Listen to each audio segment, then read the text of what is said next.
Hey boxers, this is Coach Jay with Imperial Boxing. I'm going to come to you here with another quick video.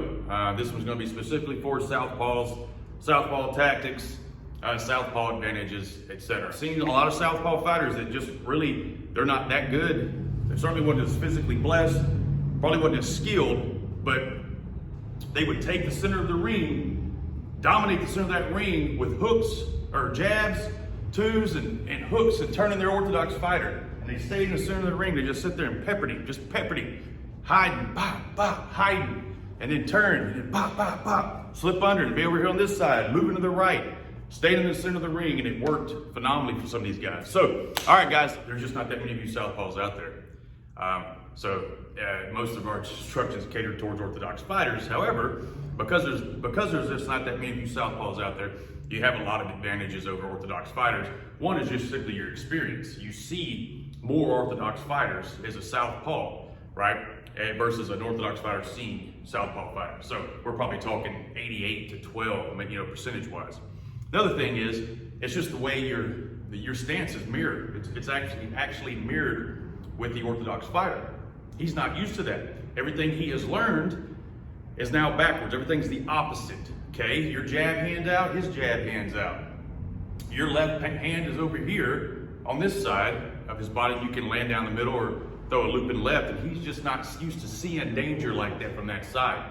The angles are different. Everything is different with a Southpaw fighter, which makes you unique. It gives you advantages. Bear in mind, before we start, everything you do, an orthodox fighter can do to you as well. But going back to what I said though, unless he's experienced, he's not going to know to do these things.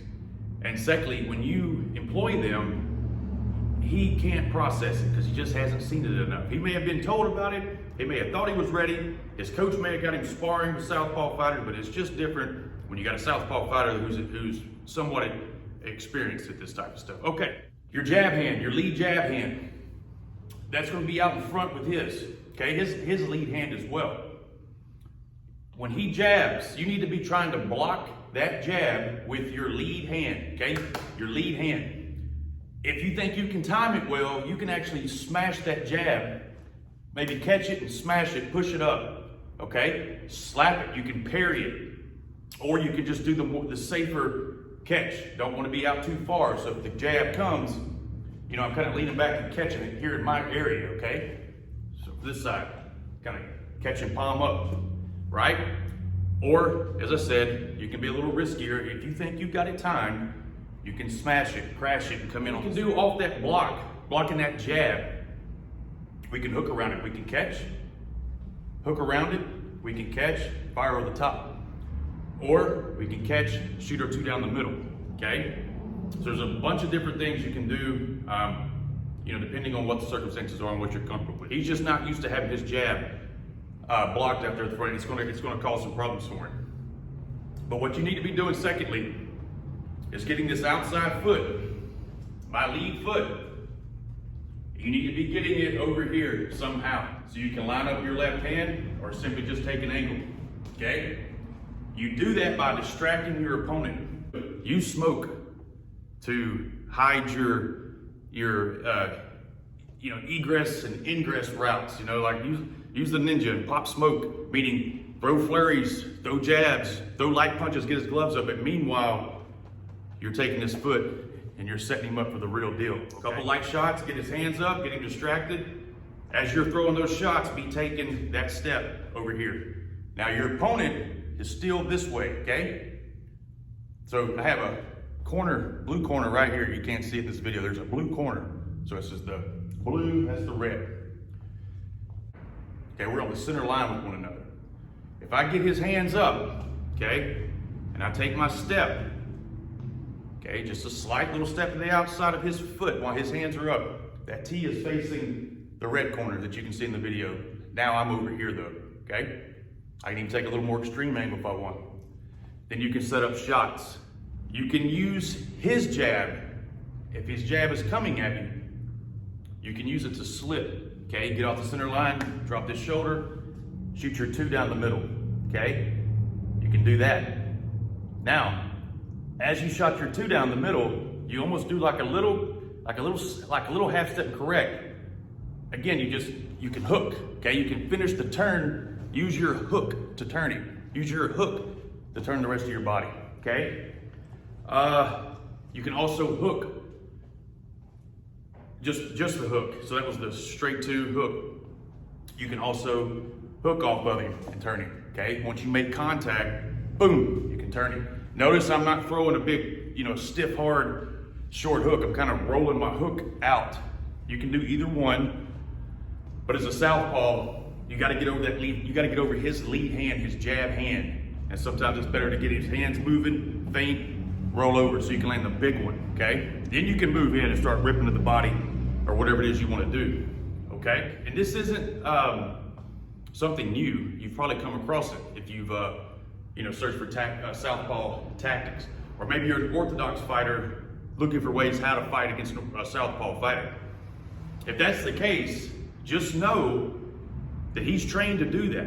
His coach trains him specifically. I do. So I have orthodox fighters. I got a couple of southpaw fighters.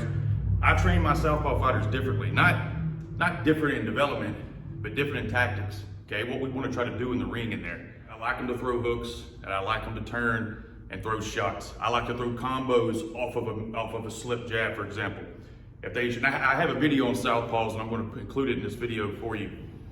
If they shoot a jab and my guy slips and he lands his 2, I'm coming under with a hook and come back with a 2, or 2 hook, and then roll that 2 on an angle. Because I want him out. I don't want him in front of the orthodox fighter, especially if he's on the offensive and he's made our guy miss. I want the attack to be sustained, especially after throwing a 2 or 3 punch combo. I want him to keep pouring it on. And sometimes taking that angle is not beneficial if you've landed him and you got him hurt. Then you just, you go in there and you start pushing him back with jabs and straights and doing some level changes. Southpaw fighters, use your advantages. Orthodox fighters understand their advantages. So this video can go both ways for you guys. Your outside foot is the place you want to be, the position you want to be in. Work off your jab, work off your hook, throw quick, tight combinations, conceal your movement, score points, and then if you got him on the run or you got him hurt, you can put it on him, okay? I said it was gonna be quick, but I think we ran over a little bit. Those are the tips for the southpaw fighters. Practice them in your gym, practice them against your orthodox sparring partners, shadow box with them, rehearse them, go over them in your head. Get quicker at them. Understand the distance it takes to move that foot over just 4 or 5 inches or 3 inches or 6 inches or whatever. Understand when you do make that step and that pivot, are you in distance or are you not? And then make adjustments based off of that. You may have to keep your shoulders tighter so you can make a quick turn. You'll figure it out. There's gonna be some things that you're gonna do kind of sloppy. And if you are pretty good at it, get better at it. Get better at it. Okay, guys. I hope you like this video. If you have any questions or comments, drop them below, and definitely please like and subscribe. We'll talk to you soon. Thank you.